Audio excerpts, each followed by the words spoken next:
Hello प्यारे बच्चों, आज के अपने इस क्लास के अंदर हम स्टार्ट करने जा रहे हैं अपना नया टॉपिक और उसका नाम है एस्ट्रोनॉमिकल टेलीस्कोप। ये आपका जो चैप्टर रे ऑप्टिक्स यूनिट 6 इसके अंडर आता है और ये बहुत ही ज्यादा आपका इंपॉर्टेंट टॉपिक है। सो स्टार्ट करते हैं एस्ट्रोनॉमिकल टेलीस्कोप। लेकिन एस्ट्रोनॉमिकल टेलीस्कोप को स्टार्ट करने से पहले मैं आपको बताना चाहूंगी कि जो टेलीस्कोप होता है इस वर्ड का मीनिंग क्या होता है। टेलीस्कोप मीन्स जिसे हम दूर की चीज को क्लियर देख सके, थोड़ा बड़ा करके देख सके, मीन्स मैग्नीफाई करके देख सके और उसकी इमेज को हम साफ से देख सके, इजीली अच्छे से देख पाए, राइट। सो एस्ट्रोनॉमिकल का क्या मीनिंग है? एस्ट्रोनॉमिकल जो ये वर्ड है ये आपका रिलेट करता है स्पेस से, ठीक है, आउटर एटमॉस्फेयर से, बाहर का जो अपना अर्थ के एटमॉस्फेयर से बाहर का जो है इसको हम स्पेस बोलते हैं। तो उसके लिए ये वर्ड यूज किया जाता है। अब आपने सुना होगा कि टेलीस्कोप तो मैम ठीक है हम स्पेस की चीजें देखते हैं, लेकिन फिर उसको क्या बोलते हैं कि जब हम अपना अर्थ की सरफेस पे खड़े होकर किसी दूर की चीज को देखते हैं उसको भी हम टेलीस्कोप ही बोल सकते हैं। लेकिन उस टेलीस्कोप में जो अपना स्पेस की चीजें देखने के काम आता है और जो सेकेंड वाला है जो अर्थ के ऊपर ही, मतलब अपनी अर्थ सरफेस के ऊपर ही हम दूर के डिस्टिंक्ट ऑब्जेक्ट को देखते हैं, वो आपके दो सेपरेट टाइप के टेलीस्कोप होते हैं। एक का नाम होता है आपका टेरिशियल और दूसरे का नाम होता है आपका एस्ट्रोनॉमिकल। टेरिशियल जो वर्ड है बेटा जी वो आपका अर्थ सरफेस के ऊपर ही, आप किसी बहुत लंबे डिस्टेंस पे, सपोज आपके सामने कोई बहुत लंबी बिल्डिंग है, कोई हिल है आपके सामने, कोई भी ऑब्जेक्ट है जो बहुत डिस्टेंस पे अर्थ की सरफेस के ऊपर ही है, लेकिन अगर वो आपका आउटर स्पेस में है, जैसे लाइक कोई प्लैनेट है, कोई स्टार है, आप उसको ऑब्जर्व करना चाहते हो तो आप यूज करेंगे एस्ट्रोनॉमिकल टेलीस्कोप। तो ये तो डिफरेंशिएट हुआ अर्थ का और अर्थ के आउटर स्पेस के बारे में। अब आपका जो एस्ट्रोनॉमिकल टेलीस्कोप है वो भी टू टाइप के होते हैं।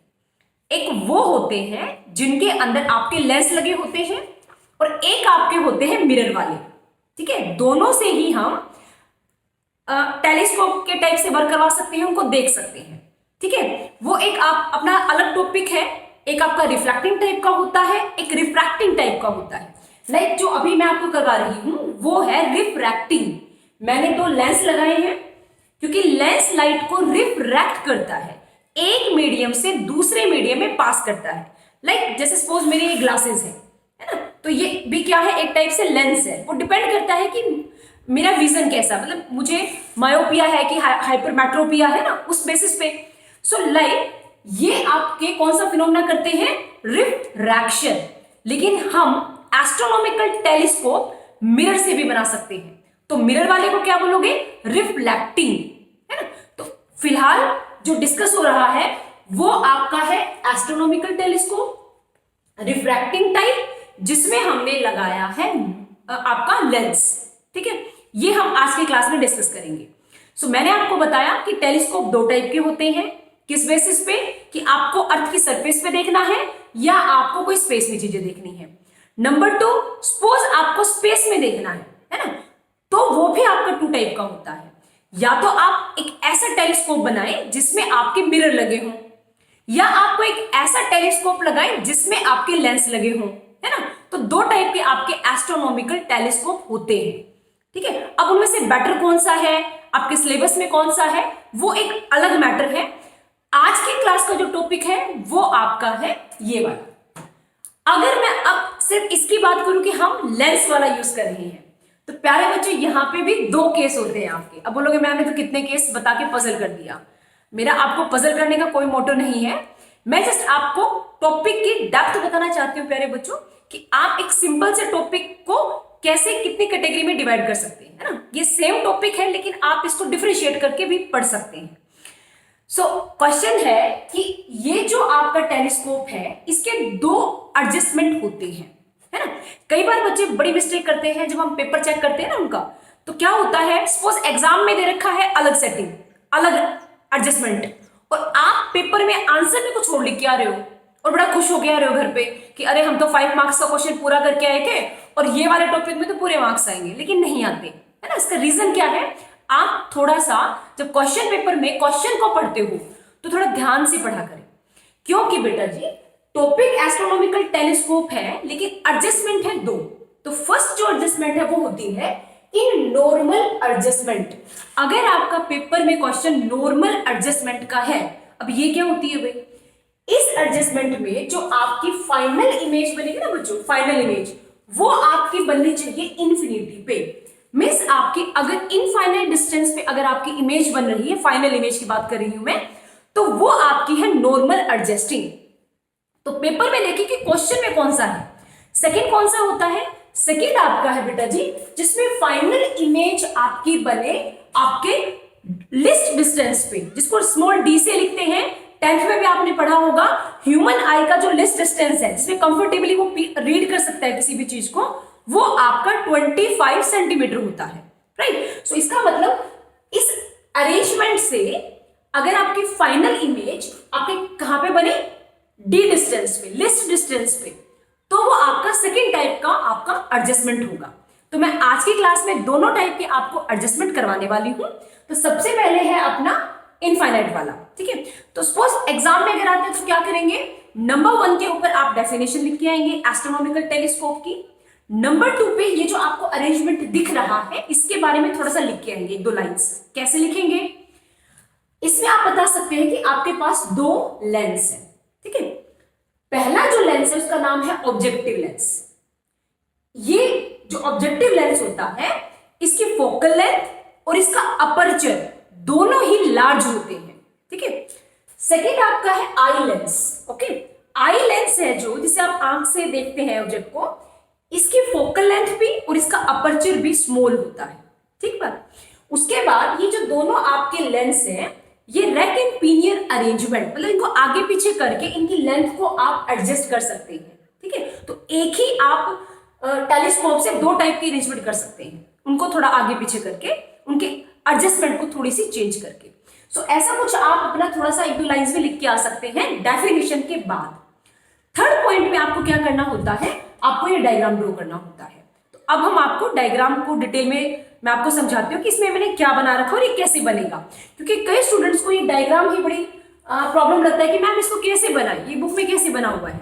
तो सबसे पहले आप क्या करना, एक लाइन ड्रॉ करना, उसके बाद एक लेंस थोड़ा बड़ा बना लेना, एक थोड़ा छोटा बनाना, एक लार्ज अपर्चर का, एक स्मॉल अपर्चर का।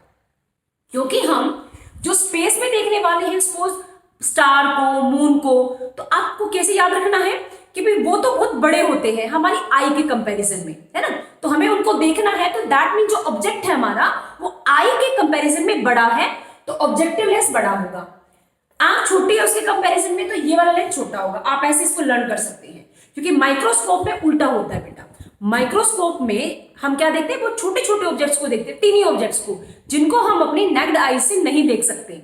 वहां पे उल्टा अरेंजमेंट होता है, वहां पे ऑब्जेक्ट हमारी आंख के साइज से छोटा होता है, तो ऑब्जेक्टिव लेंस स्मॉल होता है, और आई लेंस, आई पीस जिसको बोलते हैं, वो बड़ा होता है।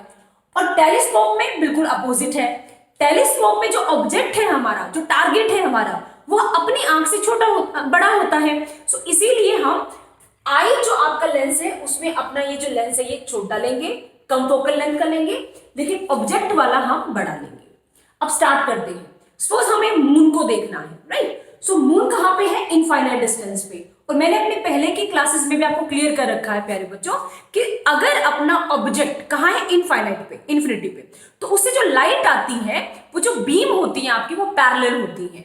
तो यहां पे आप देखिए parallel rays from object at infinity, right. So ये जो रेस है ये आपकी सारी पैरेलल आ रही है, okay.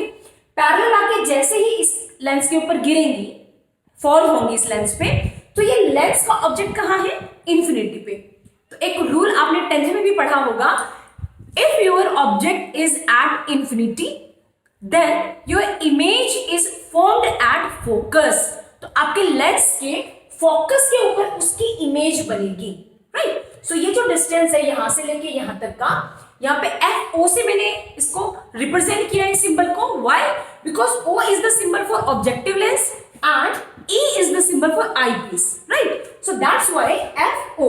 FO means focal length of objective lens, right? So ये अपनी है objective lens की focal length, यहां पे अपनी इमेज बनी, okay?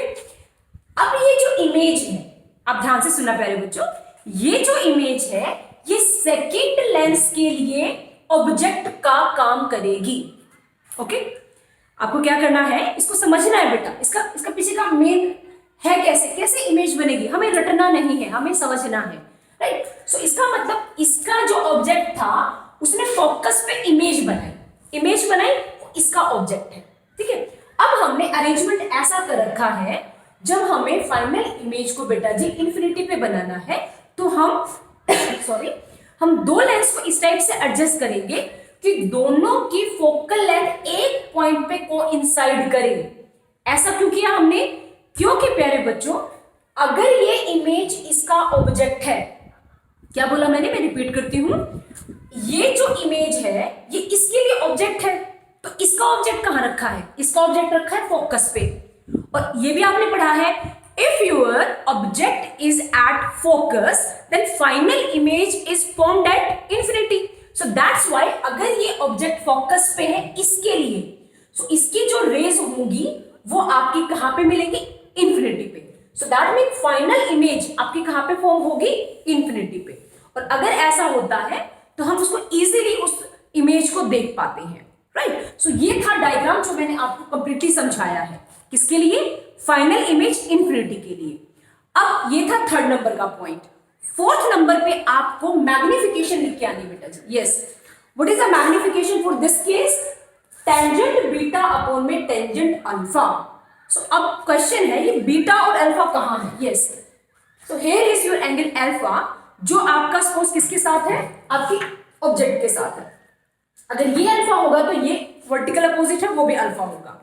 Beta angle, yes, A dash B dash C2, yes, C1 is the center for first objective lens, C2 is the center for eyepiece या eye lens. So A dash B dash C2 इस triangle से आप tangent beta निकाल सकते हैं, और आपका A dash B dash C1 इस बड़े वाले ट्राइंगल से आप टेंजेंट अल्फा निकाल सकते हैं।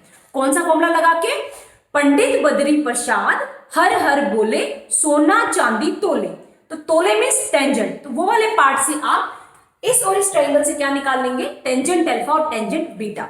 उसके बाद जब आप इस फॉर्मूला के अंदर पुट करेंगे प्यारे बच्चों, यस, इस फॉर्मूला के अंदर पुट करेंगे, सो मैं डायरेक्ट, अगर आप चाहते हो तो मैं लिख भी सकती हूँ, अदरवाइज मैं डायरेक्ट बताऊं अगर आपको, तो आपका कुछ पार्ट कैंसिल होगा और जो बाकी आपका जो रिजल्ट आएगा मैग्निफिकेशन का इस केस के लिए, वो आपके पास ये आएगा बेटा, सोल्व करके देख लेना, बहुत इजी है। माइनस एफ नोट अपॉन में F E means ratio of focal length of two lenses with negative sign. So ये मैग्निफिकेशन है इस केस की, ठीक है। अब हम अगले पार्ट में क्या करने वाले हैं, अभी मैं इसके बाद आपको फिर से टेलीस्कोप की जो फाइनल इमेज है उसको आपकी बना के दिखाऊंगी, किस डिस्टेंस पे, लिस्ट डिस्टेंस पे, डी डिस्टेंस पे, मतलब मुझे वो सपोज यहां कहीं चाहिए, यहाँ पे, तो क्या करना होगा, इन दोनों लेंस की अरेंजमेंट को थोड़ा सा डिस्टर्ब करना होगा। और मैं क्या करने वाली हूं, मैं इसको दोबारा इरेज करके बनाऊंगी। सो उस टाइम पे मैं क्या चेंज करूंगी इस डायग्राम में, बाकी सारा सेम होगा, सिर्फ चेंज क्या करेंगे बेटा, ये जो तो फोकल लेंथ कोइंसाइड है ना, इसकी वजह मैं क्या करूंगी, इसको थोड़ा और आगे कर दूंगी। आगे करने से क्या होगा, ये जो एफ है ये थोड़ी यहां आ जाएगी, उससे क्या फर्क पड़ेगा, यहां आने से उससे ये फर्क पड़ेगा प्यारे बच्चों, इसकी ये जो इमेज थी ना, ये वाली इमेज, ये अब इसके फोकस और पोल के बीच में आ जाएगी। दोबारा सुनो मैंने क्या बोला, अगर मैं इसको थोड़ा सा सपोज ये हम इसको रोटेट कर सकते हैं दोनों, क्योंकि एक को एक्सल पे माउंट है, एक ही इनका एक्सिस है, तो मैं इसको थोड़ा सा शिफ्ट करूं आगे शिफ्ट करने से इसकी फोकल लेंथ तो आगे शिफ्ट होगी, वो अगर आगे शिफ्ट होगी तो ये जो इमेज है उसकी, ये इसके आई लेंस के पोल और फोकस के बीच में आ जाएगी। और आपको केस याद है, अगर आपका ऑब्जेक्ट पोल और फोकस के बीच में रखा है तो ये अकेला 6 केसेस में से सिंगल केस होता है जिसमें आपकी इमेज वर्चुअल बनती है, आपकी लार्ज बनती है, आपकी सेम साइड पे बनती है। मींस ये आपका जो ऑब्जेक्ट है ना, आपकी इमेज यही बनेगी, इधर ही बड़ी बनेगी और सीधी बनेगी आपकी, और वर्चुअल बनेगी। सो वो मैं भी आपको दिखाने वाली हूं, और फिर उसके बाद हम क्या करेंगे, उसके लिए भी मैग्निफिकेशन को कैलकुलेट करेंगे। सो वेट अ मिनट, ये स्टूडेंट जो सेकंड अपना केस है वो होगा when final image is formed at the list distance of distinct vision, जो डी होता है 25 सेंटीमीटर होता है फ्रॉम दी आई। तो जैसा कि मैंने अभी आपको पूरा एक्सप्लेन किया है कि अपने पास ऑब्जेक्टिव लेंस है, आई लेंस है, ऑब्जेक्ट जो अपना है वो इनफाइनाइट डिस्टेंस पे है। सपोज कोई मून को, कोई प्लैनेट को, कोई स्टार को आप ऑब्जर्व कर रहे हैं, सो पैरेलल रे फ्रॉम ऑब्जेक्ट एट इंफिनिटी से आपके इस वाले ऑब्जेक्टिव लेंस पे जब आएगी तो उसकी जो इमेज होती है प्यारे बच्चों वो आपकी फोकस पे बनती है। ठीक है, सो इसका मतलब इस लेंस ने जो इमेज आपकी फॉर्म की वो आपकी इस पॉइंट पे फोकल लेंथ के ऊपर है, मतलब फोकस के ऊपर है, प्रिंसिपल फोकस के ऊपर। लेकिन इस लेंस के लिए ये जो ऑब्जेक्ट है आपका, ये जो इसकी फोकल लेंथ है इसको मैं लिखूंगी FE, और ये जो पोल है, जो सेंटर जिसको बोल सकते हैं, मतलब फोकल लेंथ और सेंटर के बीच में अगर ऑब्जेक्ट है, सो इसका मतलब ये कौन से वाले केस में आएगा, अपने 6th केस में। सो जो इसकी इमेज फॉर्मेशन होगी आपकी वो सेम साइड होगी, वर्चुअल होगी और मैग्नीफाई करके होगी, और ये इस वाले ऑब्जेक्ट से कितने डिस्टेंस पे होगी, आपकी D डिस्टेंस पे होगी। राइट, सो ये सारी बातें थी डायग्राम के बारे में। अब अल्फा जो एंगल है अगेन वो आपका जो इंसिडेंट रे है उनके साथ है, बीटा आपका जो फाइनल इमेज बन रही है उनके साथ है। अगर आप मैग्निफिकेशन निकालना चाहते हैं जो अभी मैंने डिस्कस किया था आपका, तो वो होगी टेंजेंट बीटा अपॉन में टेंजेंट अल्फा। लेकिन प्यारे बच्चों कई बार एंगल अगर बहुत स्मॉल है, सो उस केस में हम टेंजेंट अल्फा और टेंजेंट बीटा को नियरली इक्वल करके बीटा और अल्फा लिख सकते हैं। राइट, सो जैसा कि मैंने यहाँ बोर्ड पे लिखा है, अब हमारा टारगेट है मैग्निफिकेशन निकालना। किस केस में, ये सेकंड वाले केस में। सो पहले हम एक ट्राइंगल से टेंजेंट अल्फा निकालेंगे, फिर एक दूसरे ट्राइंगल से टेंजेंट बीटा निकालेंगे, फिर टेंजेंट अल्फा और बीटा की वैल्यू को इस मैग्निफिकेशन वाले फॉर्मूला में पुट करेंगे और वहां से हम m की वैल्यू निकालेंगे। सो आप डायग्राम में देखें, थोड़ा ध्यान से देखना डायग्राम को, थोड़ा जूम कर लेना बेटा जब आप इस वीडियो को देख रहे हैं। यहां पे आपका C1 पॉइंट है, C1 ये आपका है B1 जो मैंने F नोट के ऊपर लिखा हुआ है, और ये A1 है, means A1 B1 C1। Yes, इस ट्राइंगल से आप टेंजेंट अल्फा निकालेंगे। ये अल्फा है, अल्फा के सामने वाला क्या होता है, परपेंडिकुलर है ना, जिसपे अल्फा है वो बेस, और ये जो बच गया ये हाइपोटेन्यूज है ना। तो आप ये फॉर्मूला अप्लाई करके पंडित बद्री प्रसाद वाला, और आप यहां से टेंजेंट अल्फा निकाल लेना। ऐसे ये जो छोटे वाले ट्राइंगल है, मैं दोबारा बताती हूं, A डैश आप इसका नाम क्या रख सकते हो, A डैश B डैश या A1 B1 जो आपको रखना हो, जो आपको ठीक लगे आप रख सकते हैं, और ये C2 है, A dash B dash C2। इस ट्राइंगल से आपको टेंजेंट बीटा निकालना है। अगर ये बीटा है तो सामने वाला परपेंडिकुलर, जिसपे एंगल है वो आपका बेस, और थर्ड साइड आपकी हाइपोटेन्यूज। सो आप यहां देखें, इस वाले ट्राइंगल से टेंजेंट बीटा निकाल के इक्वेशन फर्स्ट, सेकेंड वाले से अल्फा निकाल के इक्वेशन सेकेंड, दोनों इक्वेशन की वैल्यू को मैग्निफिकेशन में जब पुट किया तो आप यहां से देखो A डैश B डैश से A डैश B डैश आपका हो जाएगा कैंसिल जब आप डिवाइड करेंगे। जो आपके पास बचेगा वो है C1 B डैश और C2 B डैश। अब ये अगर आप देखिए C1 और B dash, yes this is focal length of objective lens, तो आप इसकी वैल्यू F नोट पुट कर सकते हैं।